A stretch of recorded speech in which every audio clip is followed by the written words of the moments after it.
Nós estamos aqui em São Carlos, a gente participou do Congresso Brasileiro de Educação Especial, a equipe da SES, tem eu, o Danilo, a Aida e o Kelvis. A gente veio, além de participar dos eventos, das formações, palestras, apresentar 2 trabalhos. Então, eu apresentei um sobre as possibilidades da análise do comportamento como orientadora da inclusão escolar no Brasil. Basicamente, o que a gente faz é apresentar quais são as evidências para a educação especial, o que funciona. Tem vários países, os países mais desenvolvidos, de modo geral, você precisa ter evidência para gastar dinheiro público, né? Você precisa saber que uma prática funciona, e essas práticas são praticamente todas de análise do comportamento. No entanto, nós temos no Brasil uma política vigente, né? Que parte do pressuposto de que você não pode ter apoios pedagógicos, você não pode adaptar currículo para as pessoas com deficiência e tudo. Então, essa orientação que vem do MEC, historicamente, né, ela é contraditória com a perspectiva da análise do comportamento. Porque você precisa fazer uma análise do indivíduo particular, adaptar currículo para ele, para que ele possa se desenvolver para chegar nos níveis desenvolvimentais esperados, né? Então, existe uma contradição. Então, para a gente adotar práticas baseadas em evidências, a gente precisaria ter um outro escopo, uma outra orientação. No entanto, não tem conflito com a legislação.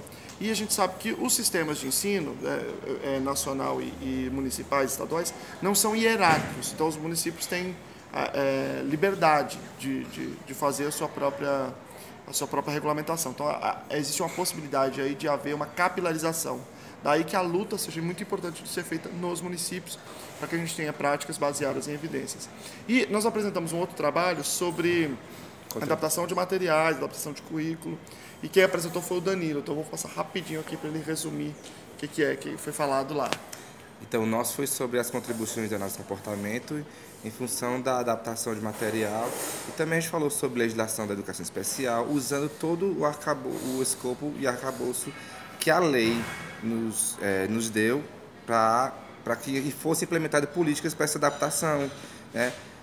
Falamos também sobre formação de professores, que é importante não só fazer um curso sobre autismo, sobre análise do comportamento, mas a formação deve ser continuada, para que dessa maneira o professor consiga verificar realmente que cada aluno, ele de fato é único, e se ele é único, também tem necessidades específicas e únicas. Para isso é preciso fazer uma avaliação de repertórios, tem que fazer adaptações das tarefas, tem que fazer todo o acompanhamento, tem que, se necessário, inserir o mediador. Então nós falamos também sobre o acompanhamento terapêutico, falamos sobre um pouco da pesquisa translacional, que é importante para que haja pesquisas falando sobre o acompanhamento terapêutico, sobre implementações de currículo adaptado, falando sobre adaptações dessas tarefas para esses alunos. E foi bem interessante, porque nós colocamos tanto de maneira teórica, como também uma prática que a gente tem no nosso estado, onde a gente acompanhou durante 5 anos, né, mais ou menos, na formação de professores, formando professores da rede pública do Piauí, onde a gente acho que atendemos mais de 1.000 pessoas, mais ou menos, dando cursos falando sobre autismo e análise do comportamento. E aí mostrando a importância disso tudo para eles, que eles devem ter um olhar diferenciado realmente para cada aluno.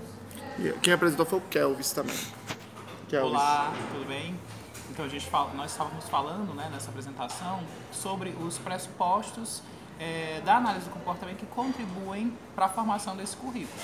Tá? Então, dentro do olhar da perspectiva científica, como que nós conseguimos contribuir para uma prática de ensino, né, baseadas em evidências, certo?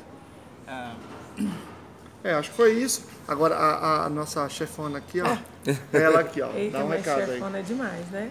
Então, isso aí, falar de análise do comportamento como essa ciência que nos ajuda a dar o contexto para todas essas falas é extremamente importante, né? Apesar da nossa ciência não ser uma ciência jovem nos resultados, né, para a melhora da vida do sujeito, mas a gente está o tempo todo tentando colocar essa melhora, essa forma de conceber essa ciência em prol da educação. Essa é uma das nossas maiores metas enquanto grupo, é mostrar que a análise aplicada, ela funciona para a educação e ela nos dá subsídio para isso, né? Tanto quanto na análise macro desses procedimentos, como até a análise dessas situações pequenas que a gente vivencia na sala de aula. Então a gente levou essas informações aqui para o Congresso e a gente convida vocês a participar dos nossos debates, das nossas lives, dos nossos fóruns, das nossas pesquisas